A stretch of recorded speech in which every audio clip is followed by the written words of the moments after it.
Hello friends, and welcome to our 10th day of Advent. Today we meet with Aliénor of Aquitaine once more, in a series of books that will enliven history like no other. Elizabeth Chadwick's career as a historical fiction writer is impressive, and her love of the Middle Ages is no secret. I have gotten to know her through her trilogy dedicated to Aliénor, which takes all the information you can find in biographies like the ones we've spoken of earlier this month, and makes them unforgettable. A chance for readers that are not big fans of history to know this extraordinary story in a more entertaining fashion. The first volume, The Summer Queen, begins with the death of her father and her becoming Duchess of Aquitaine, covers her marriage to Louis VII and her divorce, then her remarriage to Henry Count of Anjou, future King of England. I loved so many passages in this first book, since they all seemed familiar, yet somehow enriched by the liberties she took in adding small details to every event.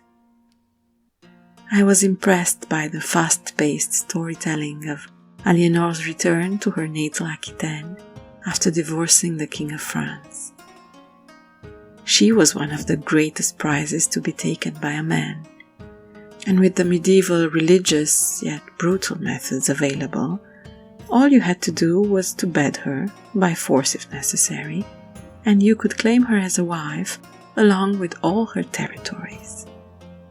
This sequence was wonderfully exploited by Chadwick, giving a most exciting chapter of suspense and action, one that I remember each year as I cross the Loire for my Aliénor pilgrimage.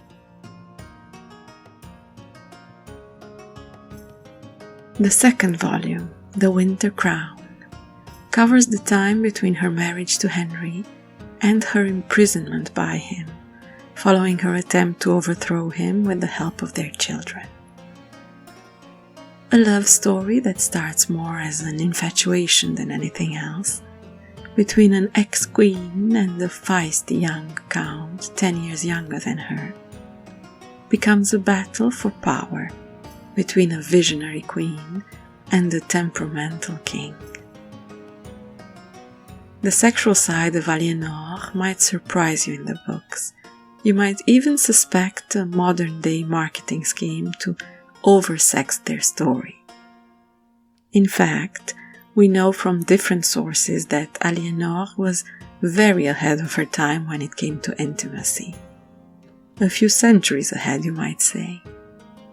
We have mentions of sexual rumors regarding her and the high-ranking French officer, her father-in-law, uncle, and several troubadours who followed her court. She might not have been so liberal with her favors, yet we can safely say she saw the pleasures of the flesh as a natural part of life, in a time when the Church controlled every aspect, even this one. Finally, the third book, The Autumn Throne, takes her story from her coming out of prison after Henry's death, the reign of her favorite son Richard Lionheart as King of England, and she as one of the most powerful queen mothers in history, up to her retreat from the world at the Fontevraud Abbey and her death. The later part of her life was just as eventful as the rest. And if I hadn't known the story, I probably would have suspected the author of forcing the events just a little. You definitely go through the books as if they were blockbusters. And I think in the end, this is the main purpose of historical fiction, to make you remember the facts thanks to the way they were told, while remembering that reality was only an inspiration for the author. A trilogy I recommend to all readers, regardless of their interest in the Middle Ages or the Plantagenet dynasty. You will better understand my fascination for Aliénor, that's for sure.